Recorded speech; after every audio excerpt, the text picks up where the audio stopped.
Caríssimos irmãos em Cristo, salve Maria.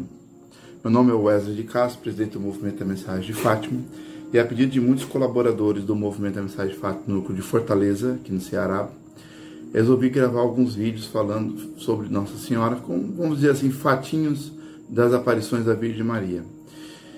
Fui motivado por esses amigos, apesar de ter um pouco de restrição, porque sei muito bem que existem pessoas muito capazes e bem instruídas, já fazendo vídeos semelhantes por toda a internet, pelo YouTube. No entanto, muitos me disseram que tem alguns fatinhos que eu conto e que eles não assistem, e também, de fato, não vi em outros canais do YouTube e da internet.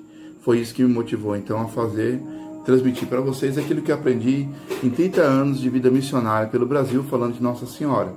Tenho 18 anos que participo do Movimento da Mensagem de Fátima de Portugal, e hoje aqui, no dia 1º de maio de 2020, gostaria de falar sobre o casamento de Maria. Por que o casamento de Maria no dia 1º de maio? Justamente porque hoje também é o dia de São José Operário, e a primeira sexta-feira do mês de Maria, que sempre se homenageia na primeira sexta-feira o Sagrado Coração de Jesus. Então, portanto, a Sagrada Família, Jesus, Maria e José. Toda família nasce de um matrimônio, de um casamento. Embora nós saibamos que esse casamento foi um casamento puríssimo, um casamento de castidade, um casamento que nunca vai haver outro no mundo desta forma. Mas é um casamento que poucos sabem os detalhes. Eu li em alguns livros e vou passar para vocês alguns detalhes do que me lembro, coisa rápida, vou resumir. Também não pretendo que esses fatinhos não estão aqui para estudiosos, para mariólogos, estão aqui para pessoas que têm o coração sincero, que amam Nossa Senhora e que gostam de ouvir as histórias de Nossa Senhora. Alguns são narrados pela tradição da igreja, outros são narrados pelas tradições populares sobre esses fatinhos de Nossa Senhora. Para bem narrar sobre o casamento de Nossa Senhora, primeiro nós temos que começar pela infância de Maria. Maria, ela foi concebida no ventre de Santa Ana e seu pai, São Joaquim, já com idade muito avançada. E Santa Ana, para a boa formação de Maria, quando Nossa Senhora completou, alguns dizem 4 ou 5 anos de idade, ela foi entregue ao templo. E lá uma outra Ana, chamada Ana Profetisa, começou a cuidar de Nossa Senhora, assim como o profeta Simeão. Sim, o profeta Simeão, o mesmo que depois, alguns 10 anos depois, iria tomar o menino Jesus nos braços e fazer aquela profecia que uma espada de dor transpassaria o coração dessa mãe. Por Maria ali é entregue. Pouco tempo depois, sua mãe Ana e seu pai Joaquim, por serem idosos, vêm a falecer. E Nossa Senhora então fica inteiramente sob os cuidados do templo, junto com outras meninas que ali também foram entregues. E Nossa Senhora, então, ali ela é cuidada por Ana e, vamos dizer assim, no sentido de ser educada por Ana, no sentido de se colocar como boa esposa, como uma boa mulher judia da época, com as funções, fazer as roupas da liturgia do templo e também ouvindo a palavra, né, que era o Antigo Testamento. Ana e Simeão sempre tiveram muita admiração por Nossa Senhora, pela sua inocência, pela sua pureza, embora eles não soubessem que Nossa Senhora, nem a própria Nossa Senhora sabia ainda, que ela era imaculada, Imaculada Conceição, concebida sem pecado original. Mas também que Deus tinha depositado sobre ela muitos dons, dom da ciência, da sabedoria, todos praticamente os dons que Adão e Eva tinham no paraíso, foram concedidos a Nossa Senhora pela sua missão e também pela sua Imaculada Conceição. Por ela foi concebida em pura inocência, foi concebida em estado de graça. E ali Nossa Senhora crescia, como já se sabe, em graça e sabedoria, até os 14 anos. Aos 14 anos, quando se tornou moça, Ana, preocupada, pois precisava então já tirá-la do templo pela sua idade, e tinha que ser entregue a um varão, a um homem. Mas qual varão estaria à altura de tal mulher, uma vez que ela, Ana e o profeta Simeão sabiam bem qual era a sua santidade? Porque os dois também eram santos, e os santos se conhecem melhor do que outras pessoas. E aí a preocupação de Simeão. Simeão então teve que convocar todos os príncipes da casa de Davi, os herdeiros com sangue de Davi, para desposar Maria. mas aonde encontrar um varão justo? Havia um homem, como diz a Bíblia, um homem justo chamado José. Como esse homem foi escolhido? Segundo as revelações desses livros que eu citei há pouco, de Santa Catarina Emmerich, José conhecia Nossa Senhora desde a sua infância. José parece que tinha 30 a 35 anos, quando Nossa Senhora tinha 14 anos. Portanto, quando Nossa Senhora tinha 5 anos, ele já tinha uma idade de rapaz, e ele sempre via Nossa Senhora como uma filha, uma menina muito pura, uma donzela muito bonita, mas ele sempre a via com olhos bons, com olhos puros, como um pai olha para sua filha. E ele não tinha interesse nenhum em casar com Nossa Senhora, porque São José, tocado pelo Espírito Santo, havia feito consigo mesmo uma promessa, e nessa promessa de castidade, logicamente, ele não queria se casar. No entanto, ele tinha que cumprir a lei e tinha que comparecer ao chamamento feito pelo profeta Simeão. Ficou atrás, disfarçadamente, para que não fosse escolhido, mas o profeta Simeão teve uma mensagem de Deus. Deus falou no coração do profeta Simeão que todos deveriam buscar um bastão, e o bastão que florisse seria o esposo de Maria. Todos saíram correndo para pegar esses bastões, alguns pegaram os bastões até verde, com um brotinho na ponta, para ver se o dele iria florir. E São José, então, pensou que agora estava salvo, porque pegou um bastão bem seco, um cajado seco, que ele usava para as grandes caminhadas dele. Nas viagens, todo mundo usava bastões para poder viajar, era uma peça de apoio e também de defesa contra animais selvagens. São José, então, pegou seu bastão seco e foi lá, sabendo que dali não sairia nada.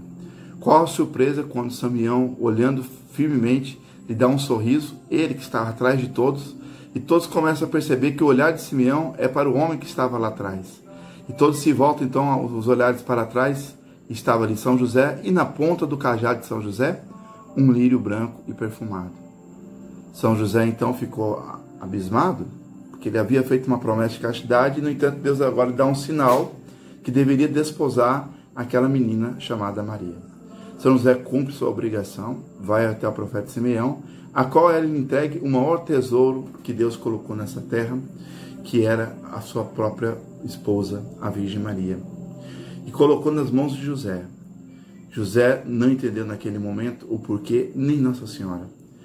Os dois foram então para a casa de José, lembrando que Nossa Senhora já era órfã, e São José, quando chegaram em casa, segundo a Santa Catarina Emmerich, Nossa Senhora se colocou de joelhos a São José e disse a São José que lá no templo ela havia feito um voto de castidade plena, absoluta. No entanto, pelo sinal dado por Deus, ela se colocava então à disposição de São José do voto matrimonial. São José dá um sorriso, levanta Nossa Senhora e diz: agora eu entendo porque minha vara floriu, porque eu também fiz um voto de castidade.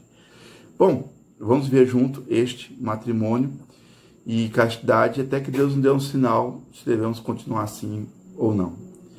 E assim começaram então a viver em castidade. E quem São José tinha ganho naquele momento, na sua casa, nada mais do que a rosa mística de Deus, a rosa perfumada de Deus, a rosa que tem um perfume espiritual de pureza, de candura, de inocência, que ninguém nessa terra conseguirá alcançar enquanto criatura, mera criatura, porque Jesus, nós sabemos que é homem e é Deus, mas Nossa Senhora é apenas criatura de Deus, mas uma criatura escolhida por Ele, pensada por Ele, de uma perfeição que é inimaginável, é insondável, como diz São Luís Maria Grão de Montfort.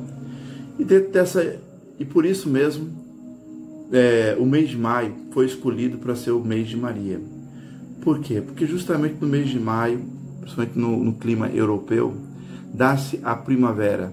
E na primavera as rosas se abrem e soltam o seu perfume. E naquele momento, quando São José levou Nossa Senhora para sua casa, podíamos dizer que ali estava nascendo a primavera da fé. Porque pouco tempo depois, o arcanjo Gabriel iria lhe aparecer e lhe fazer o convite, e Nossa Senhora aceitar de ser a mãe do Messias, a mãe de Jesus. Portanto, podemos dizer que ali estava a rosa mística de Deus, a primavera de Deus, a esperança dos profetas do Antigo Testamento e a esperança de todos os santos que viriam no futuro. Ali estava o começo de toda a redenção, pois Maria, poucos dias depois desse matrimônio, iria receber a visita do anjo, e do Verbo se faria carne em seu ventre santíssimo. 3 gotas de sangue sairiam do seu imaculado coração e iriam formar o sagrado coração de Jesus. E o mês de maio, por ser o mês que traz as flores, que é um mês que a relva verde aparece novamente depois de vários meses de inverno, como se a natureza estivesse morta, a primavera é o símbolo da vida. E por isso o mês de maio foi colocado como o mês de Maria e também o mês das mães, porque o maior símbolo da vida é a mãe. É através da mãe que nós estamos nesse mundo. As mães representam esta vida. Ora, essa Mãe Santíssima, escolhida por Deus para ser a mãe dele, também foi escolhida por ele aos pés da cruz para ser a nossa mãe, quando Jesus falou abertamente a João: eis aí tua mãe, mãe, eis aí o teu filho. E Nossa Senhora entendeu ali que a partir daquele momento ela era não somente mãe de Jesus, mas mãe de toda a humanidade. E por isso, com muita razão, o mês de maio é o mês da primavera, é o mês das flores, é o mês de Nossa Senhora, é o mês das mães. Porque Maria é essa esperança dos profetas, pelo sim de Maria veio o profeta. Maria trouxe para nós aquele que nos dá a vida eterna, portanto é a mãe da vida. Maria é a rosa mística de Deus. E aqui fica esse fatinho de Nossa Senhora. Depois gravarei outros fatinhos sobre as aparições de Nossa Senhora, como Nossa Senhora, depois da subida de Jesus aos céus, tomou a cargo cuidar sempre da humanidade e de seus filhos em várias aparições pelo mundo inteiro. Um abraço, que Nossa Senhora lhe abençoe, a todos que estão aqui me ouvindo, e salve Maria!